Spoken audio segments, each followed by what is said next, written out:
Rajith sir, നമസ്കാരം. അപ്പം നമ്മളിത് മൂന്നാമത്തെ എപ്പിസോഡാണ് ഈ സെഷനിലെ. അർമേനിയ കഴിഞ്ഞു, തായ്വാനിൽ താങ്കളുടെ ആ ഒരു ദൗത്യത്തെക്കുറിച്ച് നമ്മൾ സംസാരിച്ചു. ഇനി നമുക്ക് കുറച്ച് ഇന്ത്യയിലെ കാര്യങ്ങൾ സംസാരിക്കാമെന്ന് തോന്നുന്നു. ആദ്യം നമുക്ക് ഇന്ത്യയിലേക്ക് വന്നിട്ട് നമുക്ക് അതുവഴി കേരളത്തിലേക്ക് വരാമെന്ന് തോന്നുന്നു. ഇപ്പോൾ നമ്മുടെ ഇന്ത്യ വളരെ ക്രൂഷ്യൽ ആയിട്ടുള്ള ഒരു സിറ്റുവേഷനിലൂടെയാണ് കടന്നു പോകുന്നത്. നമുക്കറിയാം, ഇന്ത്യയിൽ ഓപ്പറേഷൻ സിന്ദൂർ കഴിഞ്ഞു. ഓപ്പറേഷൻ സിന്ദൂർ കഴിഞ്ഞ ശേഷം നിലവിലത്തെ സാഹചര്യത്തിൽ ഇന്ത്യ ബേ ഓഫ് ബംഗാളിൽ ഒരു ഞോട്ടാം പ്രഖ്യാപിച്ച് അവിടെ അഗ്നി മിസൈൽ പരീക്ഷണം നടത്തി കഴിഞ്ഞു. അതിനുശേഷം സർ ക്രീക്കിൽ സംയുക്ത സൈനികാഭ്യാസം ആണ് നടത്തുന്നത്. കര, നാവിക, വ്യോമസേനയുടെ അഭ്യാസം നടത്തുന്നു. അരുണാചൽ പ്രദേശിൽ ഒരു അഭ്യാസം നടക്കാനായിട്ട് പോകുന്നു എന്ന റിപ്പോർട്ടുകൾ വരുന്നു. പ്രചണ്ഡ് പ്രഹാർ എന്നാണ് അതിന്റെ പേര്. അതിന്റെ പർവ്വത നിരകളിലാണ് അത് നടക്കുന്നത്. നോർത്ത് ഈസ്റ്റിൽ നവംബർ 6 മുതൽ 10 വരെയും ജനുവരി 1 എല്ലാം നോട്ടാം പ്രഖ്യാപിച്ച് വലിയ അഭ്യാസങ്ങൾ നടത്താൻ പോകുന്നു. മുംബൈ, ഡൽഹി അടക്കമുള്ള പ്രദേശങ്ങളിൽ നോട്ടാം പ്രഖ്യാപിച്ച് അവിടെ എന്താണ് നടക്കുന്നതെന്ന് അറിയില്ല. പക്ഷേ ഞാൻ കരുതുന്നത് ഒരു വ്യോമ പ്രതിരോധ സംവിധാനങ്ങളുടെ പരീക്ഷണമായിരിക്കാം. കാരണം ഇമ്പോർട്ടന്റ് ആയിട്ടുള്ള നഗരങ്ങളാണ്. അപ്പോൾ അവിടെ ആക്രമണം ഉണ്ടായേക്കാം എന്ന് പറഞ്ഞാൽ 4 സൈഡും ഇന്ത്യയുടെ. താർ മരുഭൂമിയിൽ സെന്റിനൽ സ്ട്രൈക്ക് നടക്കുന്നു, ലഡാക്കിൽ ഡ്രോൺ സ്ട്രൈക്ക് നടക്കുന്നു. നമ്മൾ നോക്കുമ്പോൾ വളരെ ഗംഭീരമായിട്ട് ഇന്ത്യ മുന്നേറിക്കൊണ്ടേയിരിക്കുകയാണ്.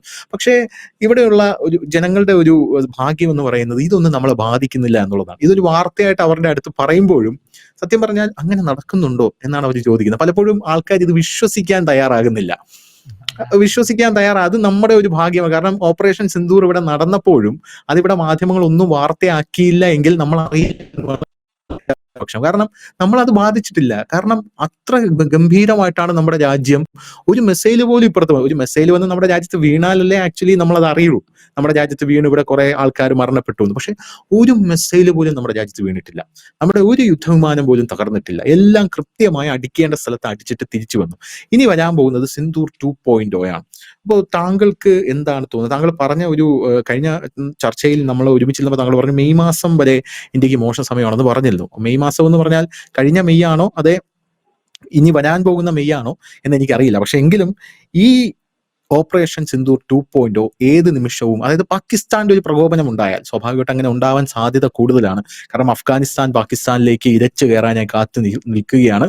ഇറാനിൽ വലിയ പാകിസ്ഥാൻ വിരോധമുണ്ട്.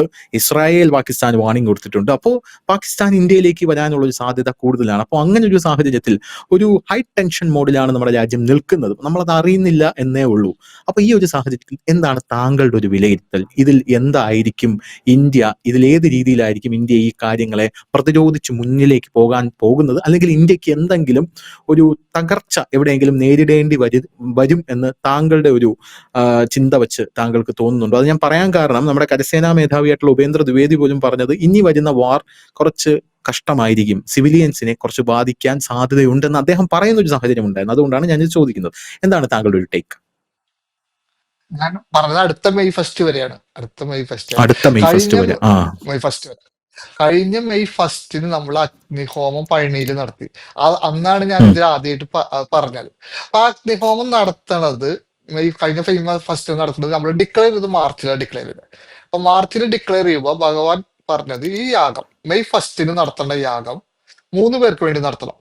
1 മുരുകസേനയ്ക്ക് വേണ്ടി, 2 ചാണക്യന് വേണ്ടി, 3 ബഹുമാനപ്പെട്ട സുഭാഷ് ചന്ദ്രബോസിന് വേണ്ടി. ഈ 3 പേർക്ക് വേണ്ടിയിട്ടാണ് മെയ് 1 യാഗം നടത്തുന്നത്. കഴിഞ്ഞ മെയ് 1 കാര്യം പറയണ നമ്മൾ അത് അതിന് മുമ്പത്തെ മാർച്ചിൽ ഡിക്ലെയർ ചെയ്യണത്. അപ്പൊ ഈ മാർച്ചിൽ ഡിക്ലെയർ ചെയ്യുമ്പോൾ നമുക്ക് പഹൽഗാം ഉണ്ടായിട്ടില്ല, പാകിസ്ഥാന് അറ്റാക്ക് ഉണ്ടായിട്ടില്ല, ഇതൊന്നും ഇല്ലാത്ത സമയത്താണ് നമ്മൾ ഇതിനു വേണ്ടിയിട്ട് യാഗം നടത്തണമെന്ന് പറഞ്ഞു. നമ്മൾ മെയ് 1 പഴനിയിലെ യാഗം നടത്തണതിന്റെ തലേ ദിവസമാണ്, അതിന് മുമ്പ് പഹൽഗാം ഉണ്ടായി. ഈ യാഗം നടക്കുന്ന തലേ ദിവസം പ്രധാനമന്ത്രി ഓർഡർ ഇടുകയാണ് നമ്മൾ 3 സേനയ്ക്കും പാകിസ്ഥാനെ അടിക്കാൻ വേണ്ടി ഫുൾ സ്വാതന്ത്ര്യം, ഫുൾ ഫ്രീഡം നിങ്ങൾക്ക് തരണമെന്ന് പറയുന്നത്. ഈ യാഗം നമ്മൾ മാർച്ചിൽ ഡിക്ലെയർ ചെയ്തിട്ട് നമ്മൾ ഈ സേനയ്ക്ക് വേണ്ടിയിട്ടുള്ള യാഗം നടക്കുമ്പോ അതിന് തലേ ദിവസമാണ് പ്രധാനമന്ത്രി ഡിക്ലെയർ ചെയ്യണത്. പക്ഷെ അന്ന് നമ്മൾ ഇത് പറയുമ്പോൾ ഇതൊന്നും ഉണ്ടായിട്ടില്ല. അത് കഴിഞ്ഞ് ഈ യാഗം നടത്തണം, ഈ 3 പേർക്ക് വേണ്ടി യാഗം നടത്തും. ഈ യാഗം കഴിഞ്ഞ 2-3 ദിവസം കഴിഞ്ഞപ്പോ ഓപ്പറേഷൻ സിന്ദൂർ ഉണ്ടായി. 5 ദിവസം കൊണ്ട് പാകിസ്ഥാനെ ചുരുട്ടി കെട്ടിച്ചു. അപ്പൊ ആ മെയ് 1 ഞാൻ ഭഗവാന്റെ ഡയറക്ഷനിൽ പറഞ്ഞിട്ടുണ്ടായിരുന്നു, ഇന്ത്യൻ സേനയ്ക്ക് മുരുകസേനയുടെ എനർജി കിട്ടാൻ പോവാണ്. ലോകം ഇന്ത്യൻ സേനയുടെ ശക്തി അറിയാൻ പോകുന്ന യുദ്ധമാണ് ഇത് എന്ന് പറഞ്ഞിട്ടുണ്ടായിരുന്നു. നമുക്കറിയാം ഓപ്പറേഷൻ സിന്ദൂര് ശേഷം ഇന്ത്യയെ കുറിച്ചുള്ള ലോകത്തിലുള്ള കാഴ്ചപ്പാട് മാറി മറിഞ്ഞു. 4 ദിവസം കൊണ്ട് ഭയങ്കരമായിട്ട് ചില യുദ്ധങ്ങൾ രാജ്യത്തിന് പവർഫുൾ ആക്കും. നമ്മള് രണ്ടാം ഉം. ലോകമഹായുദ്ധമാണ് അമേരിക്കനെ ലോകത്തിന്റെ മെയിൻ ആളായിട്ട് മാറ്റിയത്. ആ യുദ്ധമാണ് ലോക പോലീസ് ആക്കിയത് അമേരിക്കയെ. ആക്കി മാറ്റിയത്. അത് രണ്ടാം ലോകമഹായുദ്ധമാണ്. സ്റ്റാലിനെ റഷ്യയുടെ എക്കാലത്ത് വലിയ നേതാവാക്കിയത് രണ്ടാം ലോകമഹായുദ്ധമാണ്. അതിനു മുമ്പ് ബ്രിട്ടീഷുകാർ ലോകം ഭരിച്ചത് കുറെ യുദ്ധങ്ങളിലൂടെ. ചില യുദ്ധങ്ങൾ രാജ്യത്തിനെ പവർഫുൾ ആക്കുന്ന പോലെ ഓപ്പറേഷൻ സിന്ദൂർ, പ്രത്യേകിച്ച് അമേരിക്കയുടെ ആണവായുധത്തിൽ ബ്രഹ്മോസ് ഇട്ടോട് കൂടിയിട്ട് ലോകം ഇന്ത്യയുടെ ആ കാൽക്കുലേഷന് മനസ്സിലായി. അപ്പൊ അവിടെ ശക്തി മനസ്സിലായി. ആ മുരുകസേനയുടെ ശക്തി അതിൽ ഉം. കാണിച്ചു കൊടുത്തു. രണ്ട്, നമുക്ക് പല മഹാന്മാരുണ്ട്. അല്ലെങ്കിൽ രണ്ട് മഹാന്മാര്. ഒന്ന് മഹാത്മാഗാന്ധി, നമ്മുടെ രാഷ്ട്രപിതാവാണ്. അദ്ദേഹത്തിന് ഒരു സ്റ്റൈലുണ്ട്, സംയമനാണ്, സംയമനത്ത്.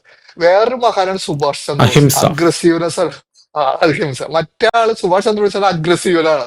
നമ്മൾ ഓപ്പറേഷൻ സിന്ദൂറിന് ശേഷം ഗാന്ധിജിയുടെ അഹിംസയെന്ന് സുഭാഷ് ചന്ദ്രബോസിന്റെ അഗ്രസിലേക്ക് രാജ്യം ചേഞ്ച് ചെയ്ത് രാജ്യത്തിന്റെ വിദേശ നയങ്ങളിൽ കാണാൻ പറ്റും. ആ ഒരു ഉം, ഉം, വ്യത്യാസം, ഉം. ആ ഒരു എന്താ ചോദിച്ചാൽ ഏതാന്ന് ചോദിക്കുന്ന രീതിയിലേക്ക് മാറി. ആ സ്റ്റൈല് മാറി. ചാണക്യന്റെ തന്ത്രങ്ങൾ ഭയങ്കരമായിട്ട് വന്നു. താലിബാൻ അവിടെ പെണ്ണുങ്ങളെ അടുക്കളയിൽ പൂട്ടിയത് നമ്മൾ അന്വേഷിക്കുന്നില്ല. അവരെ വെച്ചിട്ട് അഫ്ഗാനിസ്ഥാൻ കൊണ്ട് പാകിസ്ഥാൻ അടുപ്പിച്ചു തുടങ്ങി.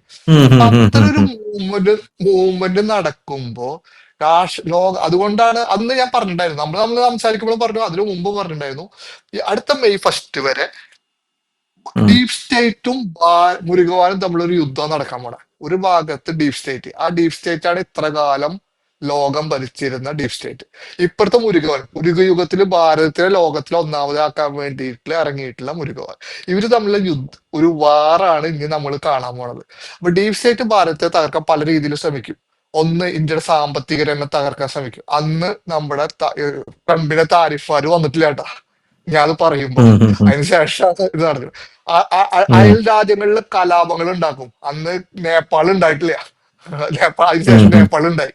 അതിന്റെ തുടർച്ചയിൽ നമ്മുടെ ലഡാക്കിലേക്ക് കൊണ്ടുവരാൻ നോക്കി, പരാജയപ്പെട്ടു. അതിനുശേഷം ഉം. ഇതേപോലെ നമ്മുടെ സുഹൃത്ത് രാജ്യങ്ങളെ ശത്രുക്കളാക്കാൻ നോക്കും. ഇങ്ങനെ ആകെ ഒരു കുഴഞ്ഞു മറിഞ്ഞ അന്തരീക്ഷം ജിയോ പൊളിറ്റിക്സിൽ ഉണ്ടാവും. അതിന്ന് ആ ഒരു ആക്രമണത്തിൽ, പക്ഷെ മുരുകന്റെ അനുഗ്രഹത്തിൽ ഓരോ ആക്രമണത്തെയും ഭാരതം അതിജീവിക്കും. അവസാനം നമ്മുടെ ഉം. പ്രധാനമന്ത്രിനെ തൊടാൻ വരെ കാണിക്കുന്ന ചില സംഭവങ്ങളും ന്യൂസുകളൊക്കെ പുറത്തേക്ക് വന്നു തുടങ്ങി. നമ്മുടെ പ്രധാനമന്ത്രി ചൈനയിൽ പോയപ്പോൾ പ്ലാൻ ചെയ്ത കഥകളൊക്കെ വരുന്നുണ്ട്. അപ്പൊ അത്ര ചില അന്ന് നമ്മൾ സംസാരിക്കുന്നൊന്നുമില്ല. പക്ഷെ ഇതൊക്കെ ഭഗവാൻ ന്യൂട്രലൈസ് ചെയ്യും എന്ന് ഞാൻ അന്ന് പറഞ്ഞിട്ടുണ്ടായിരുന്നു. ഇതൊക്കെ നടന്നു, ഇതൊക്കെ ഭഗവാൻ ന്യൂട്രലൈസ് ചെയ്തു. ഇനി ജനുവരി തൊട്ട്, അതായത് നമ്മളിപ്പോ സംസാരിക്കുന്നത് നവംബറിലാണ്, ഡിസംബർ കഴിഞ്ഞ ജനുവരി തൊട്ട് മെയ് വരെ ഇത് ഇങ്ങനെ അവർ തുടർന്നുകൊണ്ടിരിക്കും. ഇതൊന്നും നിൽക്കില്ല കേട്ടാ. ഉം. ഇനിയും നമ്മൾ ഇത്തരം വാർത്തകള്, ഇന്ത്യയുടെ സാമ്പത്തിക രംഗം തകർക്കാനുള്ള വാർത്തകൾ വരും. ആ പ്രധാനമന്ത്രിയുടെ കാര്യം പറഞ്ഞ പോലത്തെ സംഭവങ്ങൾ ഇനിയും വരും. ഇത്ര പല സംഭവങ്ങൾ ആവർത്തിക്കും, പക്ഷെ വിജയിക്കില്ല. മുഴുവൻ ന്യൂട്രലൈസ് ചെയ്തുകൊണ്ടിരിക്കും. പക്ഷെ ഈ ജനുവരി തൊട്ട് തിരിച്ചടി നമ്മൾ കണ്ടുപിടും. ഇത്തരം കഥകളൊക്കെ ജനുവരി തൊട്ട്. അവിടുന്ന് കേട്ടു. ജനുവരി അവിടുന്ന് കേട്ടു തുടങ്ങും. ഇപ്പൊ ഇവിടേക്ക് വരണോ ന്യൂട്രലൈസ് ചെയ്യണോ, ഇങ്ങോട്ട് വരണോ ന്യൂട്രലൈസ് ചെയ്യണോ. ഇനി തിരിച്ചടി അങ്ങോട്ട് കേൾക്കണ കാര്യങ്ങൾ ജനുവരി തൊട്ട് മെല്ലെ കേട്ടു തുടങ്ങും. ജനുവരി തൊട്ട് മെല്ലെ മെല്ലെ കേട്ടു തുടങ്ങും. മെയ് 1 ആവുമ്പോഴേക്കും ഇതിന്റെ പാരമ്യത്തിലെത്തിയിട്ട് ഇന്ത്യൻ ഡീപ് സ്റ്റേറ്റ് ആയിട്ട് മാറും. ഇന്ത്യ ഡീപ് സ്റ്റേറ്റ് മെയ് ആവാന്ന് ഫസ്റ്റോടു പറയുന്നത് കൂടി. മെയ് 1 കൂടി. അന്നാണ് നമ്മുടെ ഭഗവാൻ പറഞ്ഞ അഗ്നിയാഗം ചെയ്യേണ്ടത്. ഈ അഗ്നിയാഗം നടന്നോടുകൂടി, അഗ്നിയാഗം അന്ന് നടന്നു കഴിഞ്ഞാൽ, നടന്നാൽ അതിനോടുകൂടി ഭാരതം ഒരു ഡീപ് സ്റ്റേറ്റ് ആയിട്ട് മാറും. കാരണം ഈ ഡീപ് സ്റ്റേറ്റിന്റെ പവർ ഉള്ള പോലെ ഭാരതത്തിന്റെ ഒരു ഡീപ് സ്റ്റേറ്റിന്റെ പവർ ഉണ്ട്. അതാണ് അശോകനും 9 പേരും. അശോക ഉം, ഉം. ചക്രവർത്തിയുടെ കയ്യിൽ 9 ശക്തികൾ ഉണ്ടായിരുന്നു, ബുക്ക്. ഈ 9 പേർക്ക് വേർതിരിച്ചു കൊടുത്ത ഒരു സംഭവം ഉണ്ട്, ഒരു തിയറി ഉണ്ട്. അത് ശരിക്കുള്ള തിയറിയാണ്. അത് ഈ അശോകന് 9 പേരിന്ന് നമ്മൾ മോളിലേക്ക് പോയി കഴിഞ്ഞാൽ വിക്രമാദിത്യനും നവപണ്ഡിതരാവും. അതിനും മോളിലേക്ക് പോയി ഉം. കഴിഞ്ഞാൽ മുരുക ഭഗവാനും നവവീരരാവും. ഇതൊക്കെ കണക്റ്റഡാ. അപ്പൊ ഈ കണക്റ്റഡ് ഉള്ളത് ഇപ്പൊ ആധുനിക ഇന്ത്യയിൽ ഭയങ്കര പവർഫുള്ളാ. അതുകൊണ്ടാണ് നമ്മുടെ സ്വതന്ത്ര ഇന്ത്യയില് ഹിന്ദുക്കൾ ഇത്രയും ഉണ്ടായിട്ടും ബുദ്ധമത ചിഹ്നങ്ങൾ നമ്മുടെ മെയിൻ ഇതായിട്ട് വന്നത്. നമ്മുടെ 2 ആണവായുധങ്ങൾ നടത്തി. ഒന്ന് ബുദ്ധൻ ചിരിക്കുന്നു എന്നാണ് കോഡ് നെയിം. രണ്ടാമത്തെ ആണവ പരീക്ഷണത്തിന് ബുദ്ധ പൂർണിമയിലായിരുന്നു. ഒന്ന് ഇന്ദിരാഗാന്ധി, ഒന്ന് വാജ്പേയിയാ. രണ്ട് ഗവൺമെന്റ് എന്ന്, പക്ഷെ രണ്ട് ബുദ്ധന്റെ ഇതിൽ വന്നു. ഇതിനൊക്കെ കാരണം ഈ ഒരു പവർ ആക്റ്റീവ്, ഈ ഡീപ് സ്റ്റേറ്റ് ഇവിടെ ആക്റ്റീവായിട്ട് ഇന്ത്യ ഒരു ഡീപ് സ്റ്റേറ്റ് ആയിട്ട് മാറും. അതുകൊണ്ടാണ് നമ്മുടെ മോദിജി പാർലമെന്റ് സ്ഥാപിക്കുമ്പോൾ ഈ തീമായിട്ടുള്ള സിംഹത്തിനെ ചിരിക്കുന്ന ഗർജിക്കുന്ന സിംഹമായിട്ട് ചേഞ്ച് ചെയ്തിട്ടുള്ള ഒരു സംഭവം കണ്ടിട്ടുണ്ടാവും പുതിയ പാർലമെന്റിൽ. അതെ അതെ അപ്പൊ അതെ ഇതൊക്കെ അതെ അതെ. അപ്പൊ ഇതൊക്കെ കണക്ട് ചെയ്തിട്ടാണ് അത് ചെയ്തിരിക്കുന്നത്. അപ്പൊ ആ ഉം. കണക്ട് ചെയ്ത് ചെയ്യുമ്പോ അടുത്ത മെയ് ഫസ്റ്റിനുള്ളിൽ അങ്ങ് പറഞ്ഞ പോലെ ഇത്തരം പല പരിപാടികളും നടക്കും. പക്ഷെ ഭാരതം വിജയിച്ച് ഭാരതം ഒരു ഡീപ് സ്റ്റേറ്റ് ആയിട്ട് മാറും മെയ് ഫസ്റ്റ് വരെ. അപ്പൊ മെയ് നമുക്ക് ഫസ്റ്റിനകം ജനുവരി തൊട്ട് താങ്കളുടെ കാണാം. വാക്കുകൾ കടമെടുക്കുകയാണെങ്കിൽ പാകിസ്ഥാനെ ഇന്ത്യ അടിച്ച് ഷെഡിൽ കയറ്റും എന്നാണ് തോന്നുന്നത് അല്ലേ? അത് ശത്രുക്കള് ഇന്ത്യയുടെ മുമ്പിൽ ചിന്തിക്കാൻ 100 വട്ടം ചിന്തിക്കുന്ന അവസ്ഥയിലേക്ക് എത്തും. അത് ഈ ജനുവരി തൊട്ട് മെല്ലെ കടി ഇപ്പൊ ഇങ്ങടടി നമ്മൾ ഉം ന്യൂട്രലൈസ് ഉം. ചെയ്യാം. ഇനി ജനുവരി തൊട്ട് മെല്ലെ മാറും, അടിയാവും ഇവിടുന്ന്. അത് പിന്നെ കൂടി മെയ് ഫസ്റ്റ് ആവുമ്പോഴേക്കും ഭാരതം ഒരു ടോപ്പ് എന്തോ ഡീപ് സ്റ്റേറ്റ് ആവും. അവിടെ ചിലത് നടത്തണമെങ്കിൽ ഇവിടുന്ന് തീരുമാനിക്കുന്ന ലെവലിലേക്ക് മാറും. അത് ഇതിൽ ഭഗവാന്റെ മുരുക തീരുമാനമാണ്. ഭഗവാൻ വഹിക്കുന്ന ഭഗവാന്റെ തീരുമാനമാണെന്ന് പറയുന്നത് എങ്ങനെയാണ് ഭഗവാന്റെ ഈ തീരുമാനം? എങ്ങനെയാണ് അതാണ് ഞാൻ ഭഗവാന്റെ ഈ ഈ തീരുമാനം വരുന്നത്? അത് അത് നമ്മള് ഇപ്പൊ ഞാൻ പറയാണ്, ഉം. പഴനിയിലിരുന്ന് ഭഗവാനാണ് ലോകക്രമം തീരുമാനിക്കണെന്ന് പറഞ്ഞ ഒരാൾ കേട്ട പിന്നെ ആ അതൊന്നും ആ. നടക്കണ കാര്യമല്ല അത് എന്ന് ശരിയാണ് പറഞ്ഞു. ശരിയാണ്. രണ്ടാമത് യാഗം നടത്തി കഴിഞ്ഞാൽ ഈ കാര്യങ്ങൾ പിന്നെ ഒരു യാഗം ഒരു സ്ഥലത്തിരുന്ന് നടത്തി കഴിഞ്ഞാൽ ഇതൊക്കെ നടക്കാൻ പോണ ലോകത്തിൽ. പല പക്ഷെ ഞാൻ ആൾക്കാരും ഉണ്ട് പറയണത് അങ്ങനെ. പക്ഷെ ഞാൻ പറയുന്നത് നോക്കൂ, നമ്മൾ പറയണ ഓരോ പോയിന്റ് മെയ് ഫസ്റ്റിന് മാർച്ചിന് ഡിക്ലെയർ ചെയ്യണ യാഗം മെയ് ഫസ്റ്റിന് ചെയ്യുമ്പോ മുരുകസേനയ്ക്ക് വേണ്ടി ചെയ്യുമ്പോ അന്ന് പഹൽഗാമില്ല. മെയ് ഉം ഉം ഫസ്റ്റിന് ഉം ഇത് ഉം. ചെയ്യണം തലേ ദിവസമാണ് ഡിക്ലെയർ ചെയ്യണത്, യുദ്ധം ഉം. ഡിക്ലെയർ ചെയ്യണത്. അതിനു മുമ്പ് അങ്ങേക്ക് അറിയാം നിധികൾക്ക് വേണ്ടിയിട്ടുള്ള യാഗം നടത്തിയത്. ഇപ്പോഴുള്ള കണ്ടിട്ടുള്ള നിധി എത്ര നിധികളുടെ കാര്യങ്ങളാ നമുക്ക് വെളിയിൽ വരുന്ന. ഇന്ത്യ അല്ല അത് ചൈന റഷ്യ. താങ്കളോട് എനിക്ക് പ്രത്യേകം ചോദിക്കണമെന്ന് ഞാൻ വിചാരിച്ചു. എന്തായാലും താങ്കൾ അത് പറഞ്ഞു തന്നെ. അപ്പൊ നമുക്കൊരു നിധി കിട്ടും എന്ന് താങ്കൾ പറഞ്ഞിട്ടുണ്ടായിരുന്നു. അപ്പൊ ഞാൻ വിചാരിക്കുന്നത് നമ്മളെ സംബന്ധിച്ച് ലോകത്തെ നിയന്ത്രിക്കുന്ന എന്തെങ്കിലും തരത്തിലുള്ള ഒരു നിധി ആയിരിക്കുമോ എന്ന് എനിക്ക് ചോദിക്കണം എന്നുണ്ടായിരുന്നു. അത് ചോദിക്കാനുള്ള കാരണം എന്ന് പറയുന്നത് ആഹ്, ഈ ചൈന അവരുടെ കയ്യിൽ റെയർ എർത്ത് മെറ്റൽസ് ഉണ്ട്. ഉം, ഉം, റെയർ ഉം, എർത്ത് ഉം. മെറ്റൽസ്. ആ റെയർ എർത്ത് മെറ്റൽസ് ചൈന കൊണ്ടുവരുമ്പോൾ അത് ചൈനയുടെ കയ്യിൽ മാത്രമേ ഉള്ളൂ. അമേരിക്ക പോലും അതിന്റെ മുമ്പിൽ അടിയറവ് പറയുകയാണ്. കാരണം റെയർ എർത്ത് മെറ്റൽസ് ഇല്ലെങ്കിൽ ചൈന സകല രാജ്യങ്ങളുടെയും പ്രതിരോധ രംഗം താറുമാറാകും. അപ്പൊ കൊബാൾട്ട് പോലുള്ള സംഭവങ്ങൾ പല വെപ്പൺസിലും യൂസ് ചെയ്യേണ്ടതായിട്ടുള്ള സാഹചര്യമുണ്ട്. അപ്പോൾ അതിനുശേഷം നമുക്ക് സമാനമായിട്ടുള്ള രീതിയിൽ എന്തെങ്കിലും ഒരു സാധനമായിരിക്കും ലഭിക്കുക എന്ന്, എന്താ അങ്ങനെ ഒരു സാധനമായിരിക്കും ലഭിക്കുക? എന്തായിരുന്നു ആ നിധി എന്നുള്ളത് കൊണ്ടുള്ള താങ്കളുടെ ഒരു തീർ- ഈ, തീർച്ച- നിധിന്ന് ഞാൻ ഉദ്ദേശിച്ചത് ഭൂമിക്കടിയിൽ നിന്നുള്ള കാര്യങ്ങളെ വെച്ച് ഭാരത സമ്പൽ സമൃദ്ധിയിലേക്ക് എത്തുക എന്നുള്ളതാ. അതിനാണ് 2021 ഭഗവാന്റെ ഡയറക്ഷൻ യാഗം നടത്തിയത്. അതിനുശേഷം ഇപ്പൊ നമുക്കറിയാം സ്വർണത്തിന്റേത്, പെട്രോളിയത്തിന്റെ നിറയെ വാർത്തകൾ ഈ അടുത്ത് വന്നു തുടങ്ങിയിട്ടുണ്ട്. ഇപ്പൊ ഞാൻ വീണ്ടും പറയും, കൊബാൾട്ടിന്റെ ഉണ്ട്. നമ്മൾ കുമാരിയാണ്ട് ഇരിക്കുന്ന സ്ഥലത്ത് നിന്ന് കൊബാൾട്ടിന് ഒരു ഇത് കിട്ടി തുടങ്ങിയിട്ടുണ്ട്. അപ്പൊ ഉം ഉം. ഇതേപോലെ റയർ ആയിട്ടുള്ള ഭാരതത്തിന് ലോകത്തിന് ഒന്നാമത് എത്തിക്കുന്ന അങ്ങ് പറഞ്ഞ പോലത്തെ ചില സാധനങ്ങൾ ഇനിയും കിട്ടും. അങ്ങനെയാണെങ്കിൽ ഞാൻ യുദ്ധത്തിന് അതൊന്ന് പോകുന്നതിന് കണക്ട് ചെയ്തോട്ടെ സാർ. അങ്ങനെ ഒരു നിധി ഇന്ത്യക്ക് ലഭിച്ചിട്ടുണ്ട് യഥാർത്ഥത്തിൽ. ഇന്ത്യക്ക് അങ്ങനെ ഒരു ഏതായത് നിധി ലഭിച്ചിട്ടുണ്ട്. അത് നമ്മുടെ ആൻഡമാൻ നിക്കോബാർ ദ്വീപുകളിൽ ദ എൻ പ്രോജക്ട് എന്ന് പറഞ്ഞൊരു പ്രോജക്ട് ഇന്ത്യ സ്റ്റാർട്ട് ചെയ്തിട്ടുണ്ട്. The N project, the Nicobar project. അവിടെ വലിയ രീതിയിലുള്ള എണ്ണശേഖരം ഇന്ത്യ കണ്ടെത്തിയിട്ടുണ്ട്. ഹർദീപ് സിംഗ് പുരി അത് വലിയ വാർത്തയാക്കിയിരുന്നു. നമ്മുടെ മാധ്യമങ്ങൾ വലിയ വാർത്തയാക്കിയില്ല, വലിയ വാർത്തയാക്കിയിരുന്നു. നമ്മൾ വലിയ രീതിയിലുള്ള എണ്ണശേഖരം അവിടെ കണ്ടെത്തി. അപ്പൊ ഈ ആൻഡമാൻ നിക്കോബാർ എന്ന് പറയുന്നത് നമ്മൾ വളരെ സ്ട്രാറ്റജിക് ആയിട്ടുള്ള പോയിന്റ് ആണ്. ഈ ആൻഡമാൻ നിക്കോബാർ വികസിപ്പിക്കാതിട്ടിരിക്കുകയായിരുന്നു. അവിടെ ഒരു ട്രാൻസ്ഷിപ്മെന്റ് പോർട്ട് പ്ലസ് ഒരുപാട് നേവൽ ബേസുകൾ അവിടെ പണിയാം നമുക്ക്. അപ്പൊ അവിടെയുള്ള ഫ്ലോറ ഫോണയ്ക്കൊക്കെ വലിയ തകർച്ച ഉണ്ടാകുമെന്ന് പറഞ്ഞ് നമ്മുടെ പല സർക്കാരുകളും അതിനെ തഴഞ്ഞിട്ടില്ല. പക്ഷെ യഥാർത്ഥത്തിലുള്ള കാര്യം അതല്ലായിരുന്നു. യഥാർത്ഥത്തിലുള്ള കാര്യം ആ ആൻഡമാൻ നിക്കോബാറിന്റെ അവിടെ ഒരു ട്രാൻസ്ഷിപ്മെന്റ് പോർട്ട് വന്നു കഴിഞ്ഞാൽ ഇന്ത്യക്ക് ബില്യൺസ് ആൻഡ് ബില്യൺ ഡോളറിന്റെ ലാഭമാണ് ഉണ്ടാകാൻ പോകുന്നത്. കാരണം അവിടെ സകല രാജ്യങ്ങളുടെയും കപ്പലുകൾ കൊണ്ടുവന്ന് ഡോക്ക് ചെയ്യാം. അതെങ്ങനെ ഡോക്ക് ചെയ്യാമെന്ന് ചോദിക്കുമ്പോൾ ഈ ആൻഡമാൻ നിക്കോബാർ ദ്വീപുകൾ കിടക്കുന്നത് മലാക്ക സ്ട്രെയിറ്റിന്റെ തൊട്ടടുത്താണ്. ഈ മലാക്ക സ്ട്രെയിറ്റ് വഴിയാണ് ലോകത്തിന്റെ 40% ചരക്ക് നീക്കം നടക്കുന്നത്. പോരാത്തതിന് ചൈനയുടെ 80% ചരക്ക് നീക്കം അതുവഴിയാണ് നടക്കുന്നത്. ഈ മലാക്ക കടലിടുക്ക് ചൈനയുടെ അക്കില്ലസ് ഹീൽ എന്ന് പറയും. അപ്പോൾ ചൈനയുടെ കഴുത്തിന് നമുക്ക് കുത്തിപ്പിടിക്കണമെങ്കിൽ ഈ മലാക്ക കടലിടുക്കിനെ നമ്മൾ ബ്ലോക്ക് ചെയ്താൽ മതി. ചൈനയുടെ എണ്ണ സംഭരണ ശേഷി, എണ്ണയും 80% ഇതുവഴിയാണ് കടന്നു പോകുന്നത്. ചൈന സാമ്പത്തികമായിട്ട് തളർന്നു പോകും. ചൈനയുടെ പല കാര്യങ്ങളും, അതായത് ട്രേഡ് മൊത്തം നിൽക്കും. 40% ലോകത്തിന്റെ ട്രേഡ് നിശ്ചലമാകും. അത് ഇന്ത്യ നിയന്ത്രിക്കുന്ന ഒരു രീതിയിലേക്ക് വന്നിരിക്കുകയാണ്. അവിടെ ഇപ്പോൾ ഒരു ട്രാൻസ്ഷിപ്മെന്റ് പോർട്ടിന്റെ നിർമ്മാണം അതിഭീകരമായിട്ട് നടക്കുകയാണ്. പോരാത്തതിന് ഈ മലാക്ക കടലിടുക്കിന്റെ മുന്നിൽ നമ്മുടെ INS അരിഹന്തിനെ അഴിച്ചു വിട്ടുകൊണ്ട് ഒരു സബ്മറൈൻ വാൾ, അതായത് ഒരു അന്തർവാഹിനിയുടെ ഒരു ചുവര് തീർക്കാനായിട്ട് ഇന്ത്യ ഒരുങ്ങുകയാണ്. കാരണം ഇനി മലാക്ക കടലിടുക്കിനകത്തുനിന്ന് ഇപ്പുറത്തേക്ക് ഒരു ചൈനയുടെ കപ്പൽ വരണമെങ്കിലോ ഇവിടെ നിന്നൊരു കപ്പൽ അപ്പുറത്തേക്ക് പോകണമെങ്കിലോ നമ്മുടെ രാജ്യം തീരുമാനിക്കും. ഈ നിക്കോബാറിലെ ഇപ്പൊ നമ്മൾ കെട്ടുന്ന ഈ ട്രാൻസ്ഷിപ്മെന്റ് പോർട്ട്, അവിടെ പല രാജ്യങ്ങളിലെയും ഈ കപ്പലുകൾ കൊണ്ടുവന്ന് ഡോക്ക് ചെയ്യുമ്പോൾ നമുക്ക് കിട്ടുന്ന വരുമാനം, പോരാത്തതിന് നമ്മളിപ്പോ അതുവഴി വരുന്ന കപ്പൽ, നമ്മുടെ കപ്പൽ പോലും ഡോക്ക് ചെയ്യുന്ന അതിന്റെ ചുറ്റുമുള്ള സിംഗപ്പൂർ, പിന്നെ മറ്റുള്ള അതിന്റെ അടുത്തുള്ള തായ്ലൻഡ് ഒക്കെ ആണെന്ന് എനിക്ക് തോന്നുന്നു, അതിന്റെ അടുത്തുള്ള പല ഇവിടെയുമാണ് ഡോക്ക് ചെയ്യുന്നത്. പല ആൾക്കാരും അവിടെയാണ് ഡോക്ക് ചെയ്യുന്നത് കൊണ്ട് കപ്പലുകൾ.